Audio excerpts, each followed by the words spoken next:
आपने 1 से 2 दिन में ये ज़रूर सुना होगा कि कुछ ऐसे म्यूचुअल फंड हाउस है जो अपने कुछ फंड में यहाँ पे लमसम का विंडो क्लोज किए, स्विच इन का यहाँ पे विंडो क्लोज किए हैं। आप सिर्फ एसआईपी कर सकते हैं।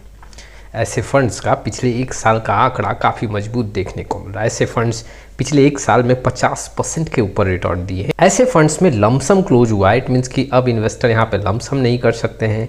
और क्यों यहाँ पे स्विच इन का भी ऑप्शन यहाँ पे अब अवेलेबल नहीं होगा, चलिए जानेंगे। इसके पीछे एएमसी का क्या कहना है, ये सारे आंकड़े आपके सामने रखूंगा। लेकिन उसके पहले mutual fund related complete solution चाहिए तो आप हमारे साथ जुड़ सकते हो। जी हाँ, डिस्क्रिप्शन बॉक्स में आए डिटेल चेक करें और व्हाट्सअप नंबर के थ्रू हमारे साथ जुड़ सकते हैं। चलिए शुरुआत करते हैं। आपने 1 से 2 दिन में ये ज़रूर सुना होगा कि कोटक म्यूचुअल फंड का जो कोटक सिल्वर यहाँ पे ETF FOF है उसमें लमसम का विंडो क्लोज हो गया है। ठीक वैसे ही अगर आप UTI का जो सिल्वर ETF FOF है उसमें भी यहाँ पे लमसम का विंडो क्लोज हुआ है। ये भी न्यूज़ आप सुने होंगे। ऐसे फंड्स में अब लमसम नहीं कर सकते, ना ही कोई स्विच इन का ऑप्शन अवेलेबल होगा और यहाँ पे सिर्फ SIP के थ्रू आप इन्वेस्टमेंट कर सकते हैं।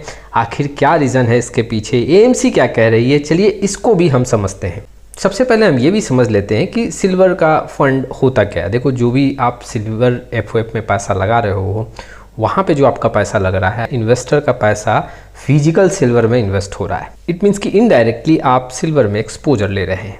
कोई आपको फिजिकल सिल्वर परचेज करने का ज़रूरत नहीं है। आप यहाँ पे फंड के थ्रू इन्वेस्टमेंट कर रहे हैं लेकिन इनडायरेक्टली आपका सिल्वर का वहाँ पे परचेज हो रहा है। अब ऐसा सिचुएशन तब होता है जब यहाँ पे सिल्वर के सप्लाई में कुछ प्रॉब्लम हो जाए। जी हाँ, जो डिमांड है वो डिमांड को सप्लाई फुलफिल ना कर पाए, तब ऐसा सिचुएशन देखने को मिलता है। आज के टाइम पे अगर हम देखें तो जो सिल्वर का प्राइस है, वो डोमेस्टिक प्राइस की बात कर रहा हूँ, उसका प्रीमियम काफ़ी ज़्यादा हो चुका है अगर मैं इंटरनेशनल प्राइस से यहाँ पे कंपेयर करूँ तो मैं थोड़ा सा इसको सिंप्लीफाई करता हूँ। जो भी इंडिया में सिल्वर का प्राइस है, मान लो कि मैं एक एग्जांपल लेता हूँ कि यहाँ पे 1000% यूनिट यहाँ पे मिलता है। अब उसी को परचेस करने के लिए इंटरनेशनल मार्केट का रेट देखोगे तो वहाँ पे सिर्फ 900 कॉस्ट देखने को मिल रहा है। इट मीन्स कि इंडिया में जो सिल्वर का अभी प्रीमियम चल रहा है वो ज़्यादा चल रहा है, जिसके चलते अगर आप देखोगे तो वो इन्वेस्टर को इनडायरेक्टली काफ़ी महंगा पड़ सकता है। अब ये भी क्यों हुआ, इसको भी समझना पड़ेगा। सबसे पहली बात, जो इंटरनेशनल सप्लाई है वो काफ़ी टाइट है। दूसरी बात, अभी जो है सिल्वर का काफ़ी ज़्यादा डिमांड है। जी, दिवाली के समय में सिल्वर जो मेटल्स प्रोडक्ट हैं उनका डिमांड काफ़ी बढ़ जाता है और डिमांड यहाँ पे फुलफिल नहीं हो रहा है। तीसरा जो एक इम्पोर्टेंट पॉइंट है, रिफाइनरी और जो इम्पोर्ट में यहाँ पे डिले हो रहा है, इसके चलते भी ये प्रॉब्लम क्रिएट हो रहा है। अब जो इतने सारे रीज़न हैं, इसके चलते यहाँ पे AMC ने डिसीजन लिया है कि हम कोई फ्रेश इन्वेस्टमेंट नहीं लेंगे। देखो, एक रीज़न और भी है। अगर अभी आप देखोगे तो सिल्वर का प्राइस काफ़ी ज़्यादा महंगा हो चुका है। जी हाँ, डे बाय डे ये आंकड़ा काफ़ी बढ़ता जा रहा है और यहाँ पे AMC को ये लग रहा है कि अब प्राइस काफ़ी महंगा है। ऐसे प्राइस पे बहुत बड़ा लमसम करना इन्वेस्टर के लिए सही नहीं है। इन्वेस्टर को यहाँ पे नुकसान हो सकता है कुछ महीनों बाद या कुछ साल के बाद। आंकड़े कमज़ोर देखने को मिल सकते हैं, इन्वेस्टर को पैसा यहाँ पे बनता हुआ नहीं देखने को मिलेगा। इसलिए AMC ने ये डिसीजन लिया है कि वाकई में जो फ्रेश इन्वेस्टमेंट है लमसम के तौर पे उसे रोकना है। SIP अभी भी कर सकते हो, स्विच इन का यहाँ पे ऑप्शन अवेलेबल नहीं होगा। देखो, रिडम्पशन में कोई प्रॉब्लम नहीं है। आप कभी भी ऐसे फंड्स को रिडीम कर सकते हो, आप SIP के थ्रू इन्वेस्टमेंट कर सकते हो।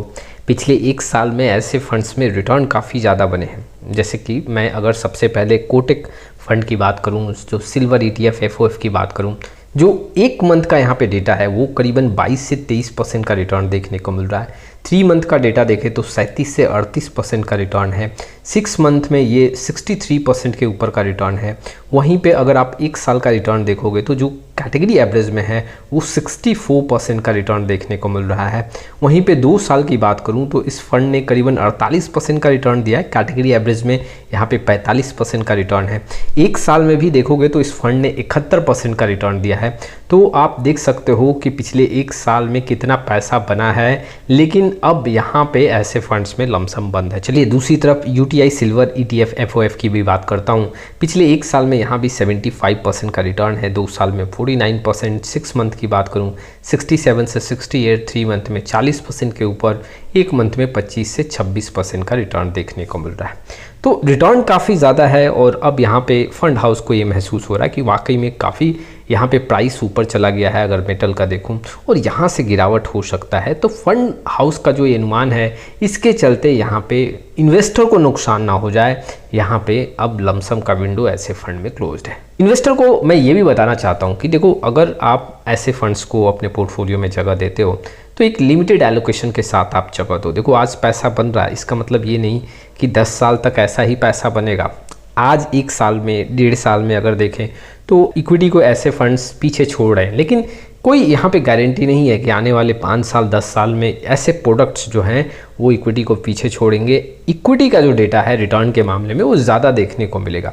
तो अब यहाँ पे जो आप एलोकेशन रखना भी चाहते हैं, पिछले 1-1.5 साल में जो पैसा बना भी है उसको लेके आप 10 से 15% का एलोकेशन रखें। इससे ज़्यादा एलोकेशन ऐसे फंड्स को ना दें, क्योंकि कई ऐसे इन्वेस्टर यहाँ पे क्वेरी जनरेट कर रहे हैं मेटल्स प्रोडक्ट्स में हम अपने एलोकेशन को और ज़्यादा इंक्रीज़ करें, क्योंकि पिछले 1 साल में काफ़ी ज़्यादा पैसा बना है। अगर मैं यहाँ पे पूरा पैसा लगाता 100% तो एक ही साल में करीबन यहाँ पे 70 से 80% का रिटर्न मिल जाता। देखो, कोई भी आपको नहीं बता सकता कि आने वाले 2027 में, 2028 में कौन सा प्रोडक्ट चलेगा, कौन सा इन्वेस्टमेंट प्रोडक्ट इन्वेस्टर को सबसे ज़्यादा पैसा बना के देगा। मेटल्स में आपको पैसा बना है, अब इसका मतलब ये नहीं कि आगे भी बनेगा और आप यहाँ पे पूरा पैसा आप अपना इन्वेस्ट कर दो, अब ये आप बैठे हो कि अब आगे भी 60% 70% का रिटर्न बनेगा, तो ऐसा कहना काफ़ी मुश्किल है। और देखो, बहुत ऐसे एनालिस्ट का मानना है कि जो मेटल्स के प्राइस हैं वो काफ़ी ओवर वैल्यू हो चुके हैं, इट मीन्स कि काफ़ी हाई लेवल पे जा चुके हैं। यहाँ से अनुमान लगाया जा सकता है कि कुछ दबाव हो सकता है, और कई ऐसे एएमसी भी है जो यहाँ पे अब देखोगे तो फ्रेश इन्वेस्टमेंट को यहाँ पे क्लोज कर दी है। उनका भी मानना है कि काफ़ी प्राइस ज़्यादा हो चुका है, तो यहाँ से थोड़ा सा प्राइस कंसोल कर सकता है, और इन्वेस्टर हो सकता है कि इस प्राइस में एंट्री लेके लॉन्ग टाइम में कुछ बहुत बड़ा यहाँ पे मूवमेंट अचीव ना कर पाए, जो कि पिछले 1 साल 1.5 साल में ऐसे मेटल्स प्रोडक्ट्स में, ऐसे फंड्स में देखने को मिल रहा है। आने वाले समय में कुछ फंड हाउस और भी आपके सामने देखने को मिले जो ऐसे फंड्स में अपने विंडो लमसम के क्लोज करें, सिर्फ SIP के थ्रू यहाँ पे एक्सेप्ट करें, और यहाँ पे स्विच इन का भी ऑप्शन क्लोज करेंगे। ऐसा हो सकता है आने वाले समय में। आपका क्या राय इस वीडियो को लेके कमेंट बॉक्स में ज़रूर आएँ। फिर मिलेंगे एक नए वीडियो के साथ, तब तक के लिए जय हिंद, जय भारत।